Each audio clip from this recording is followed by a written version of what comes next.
ఏ WhatsApp guys, నమస్తే, రామరామ, అందరు ఎట్లున్నారు? Hope everyone is doing great. ఎక్కడికి వెళ్తున్నాం అంటే లంచ్కి వెళ్తున్నాం. ఎక్కడ అంటే ఇంద్రనగర్లో మెట్రో స్టేషన్ పక్క రెస్టారెంట్ పేరు వచ్చేసి ఆంధ్ర వంటకం అది. సో ట్రై చేద్దామని పోతున్నాను. ఇది ఎక్కడ ఉంటుందంటే మేఘాన ఫుడ్స్ పక్కన ఉంటుంది.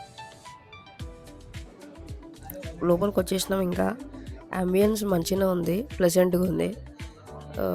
లంచ్ టైం కాబట్టి ఇక ఫుల్ రష్ ఉంది, అసలు వెయిటింగ్ చేస్తున్నాం. బాగుంది, కొత్త రెస్టారెంట్ కాబట్టి. ఒకసారి మీకు మెన్యూ కూడా చూపిస్తా చూడండి. ప్రైజెస్ రీజనబుల్ ఉంది, ఓకే. 300, 350.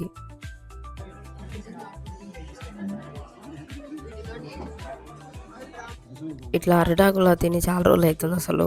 ఇట్లా గోంగూర పచ్చడి వేసుకొని కొంచెం వేడి వేడి అన్నంలో నెయ్యి వేసుకొని తింటే అసలు నెక్స్ట్ లెవెల్ ఉంటుంది అసలు. చూద్దాం ఇక ఎట్లుంటుందో ఫుడ్. ఇప్పుడైతే పొడి వేసుకొని తింటున్నా. పప్పు, ఒక చికెన్ ఫ్రై అన్నీ చెప్పుకున్నాం, సెట్ అయిపోయింది అంతా. Okay food. మళ్ళీ ఇంకో వీడియోతో కలుసుకుందాం. అంతవరకు సెలవు, బాయ్.